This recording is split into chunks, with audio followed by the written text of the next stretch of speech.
that the ego never occurred. You, not being in your right mind, did not become a, quote, not right-minded entity, unquote. Therefore, this not right-minded entity that seems to be you fumbling around in the middle of the kingdom of heaven, but saying you're fumbling around in the middle of, quote, the world, unquote, that awful, ungodlike place. That instead of that, it's more like the Christ has taken a nap or had a daydream, none of which was real, but which succeeded in distracting him from the clear recognition of the kingdom of heaven and the Christ that he is,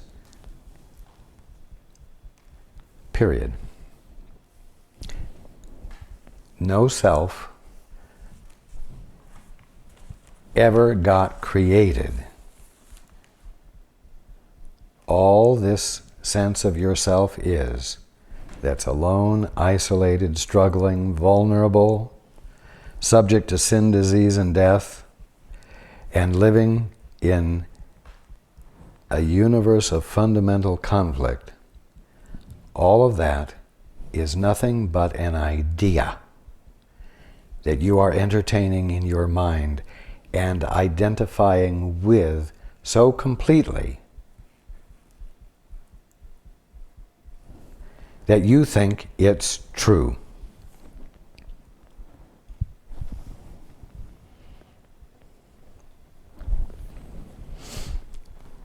When you choose to join with the Holy Spirit, when you choose to join with the Holy Spirit, you break the intent, and you break the intent to see the kingdom of heaven with a little bit of torque applied to it. And you break the obsession of maintaining the torque, the bias. You therefore abandon the personal power that you believe is inseparable from your identity, meaning the definitions you have given yourself. And in the willingness to abandon those,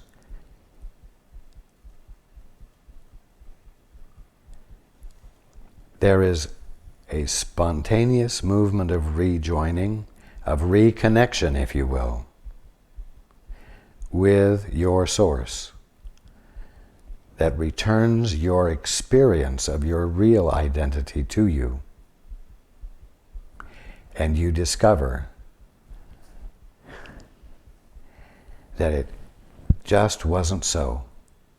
There never was an ego called you. And there never was this fantastic conglomeration of false definitions that constituted you, living in a world that had nothing to do with God. Awakening is really the undoing of the belief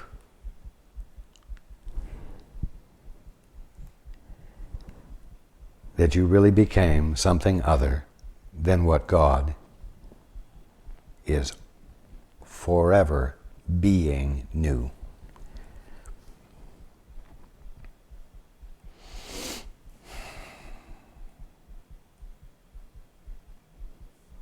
Now, you did not create the world, you only created the definitions that you're applying to the world. And so everything will not disappear. creation will be recognizable to you as creation instead of, quote, the world and universe that was constituted of the best definitions you could come up with. And so this is not going to constitute a loss of any sort. Everything that you see will become illumined with the truth of what it is. And so everything that you see will, in that process of becoming illuminated to you, will take on more meaning, awesome meaning. Its divinity that would warrant the hosannas of the angels will register with you and make your soul soar and sing with joy in the recognition of the exquisiteness of what God bees.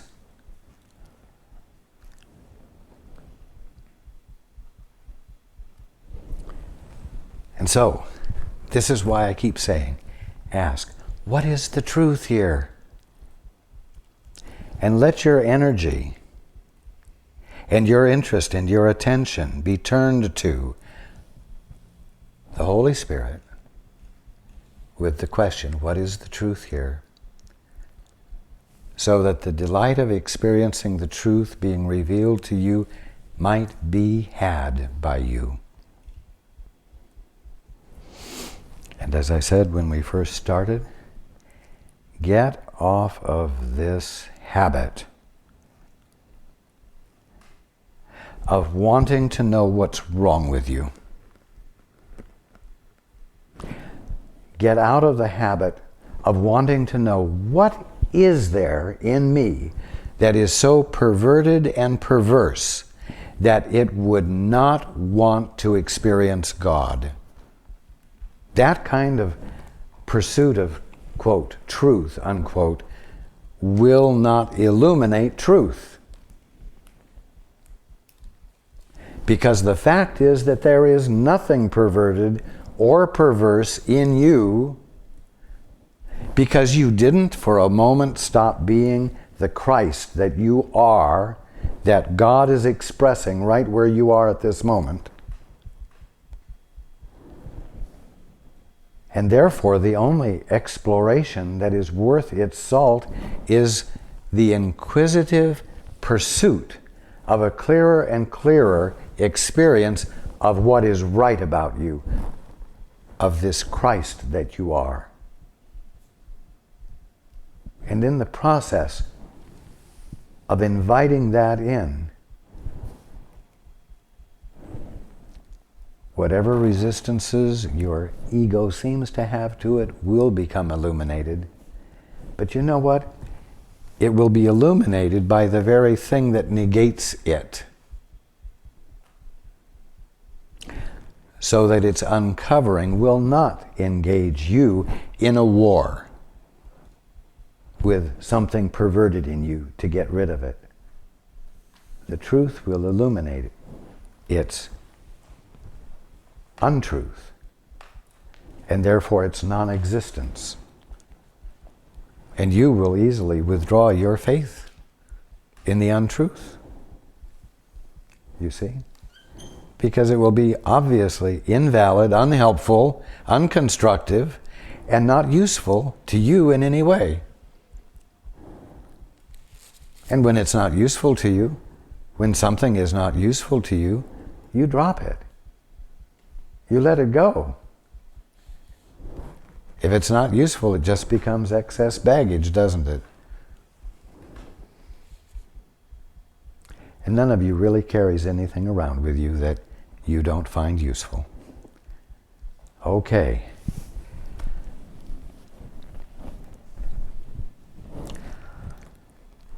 The good news is that waking up is a joy. The good news is, give your attention to desiring to know what the truth is, And the good news is, don't uncover what's untrue in your brother in the guise of helping him grow. Uncover the truth in your brother. Uncover the truth in your brother.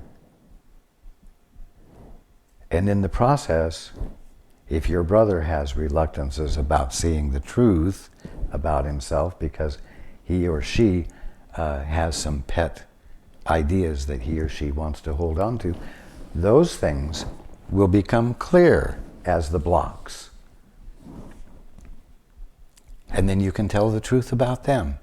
Not because you uncovered them, but because the truth that you were being uncovered them, and because they are what has been illuminated, they are what is on the plate, and they are therefore the very next things to be seen through, the ones that are ready to be released.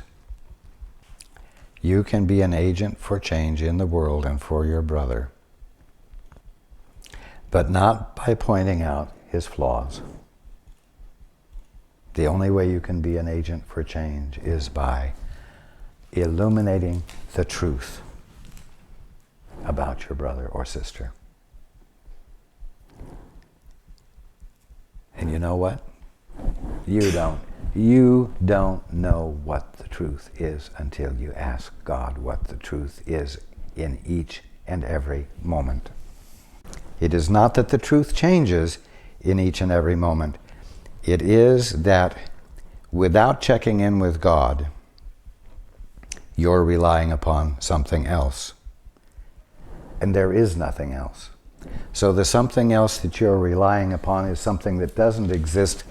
And if you're going to base your actions on the basis of something that doesn't exist, you are going to introduce chaos and confusion and not healing or correction. Is that clear? Does that make sense? You ask at every moment of God what the truth is, not because the truth changes, but because you don't want at any moment to be relying upon any other source for the experience of truth than the only source of the experience of truth there is.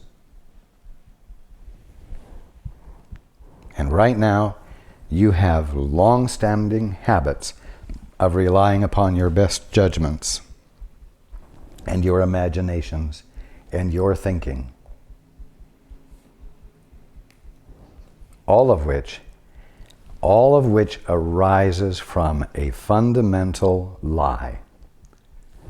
That lie being the premise that you exist on your own, without a source. You are self-existent. That's why only confusion can follow any actions that arise. So, again, as you proceed this next week, bring some lightness and some light into your experience by remembering that it's your function to be curious, to know what the truth is about yourself, about your circumstances, about your brothers, sisters, employers, blah, blah, blah.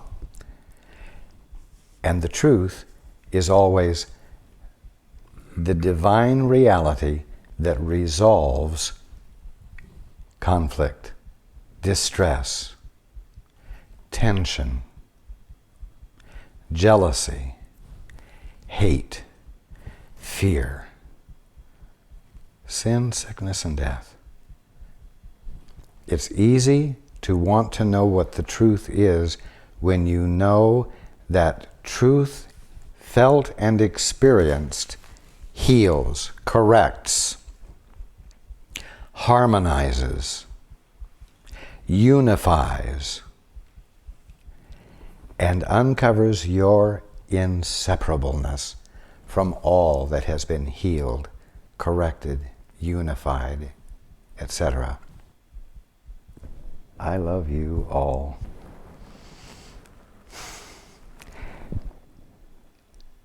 And I'm going to say, have more fun this week. Now, I don't mean have more fun going out doing irrelevant things.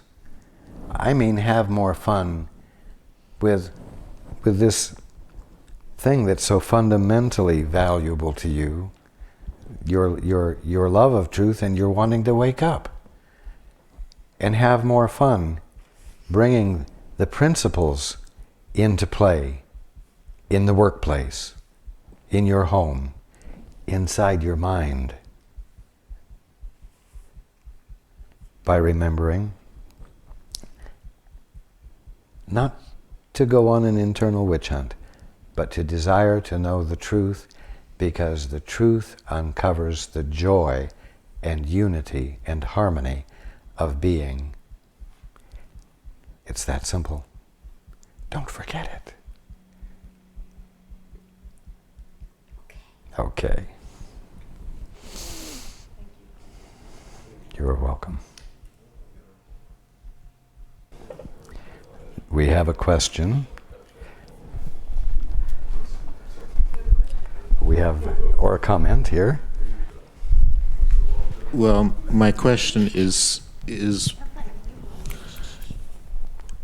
it occurred to me something that maybe adding some levity to this. I was going to pose the question, and it is, I suppose we can take it seriously or hopefully not seriously, but the question that I was going to pose is it true that there is a delusion?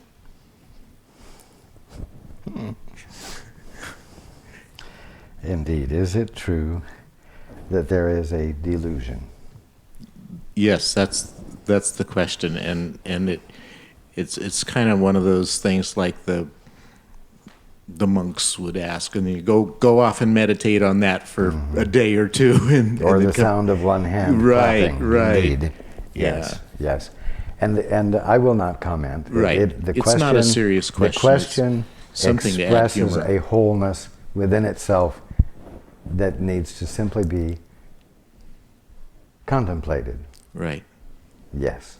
Thank you for sharing that. You're welcome. Okay. I look forward to being with you next week.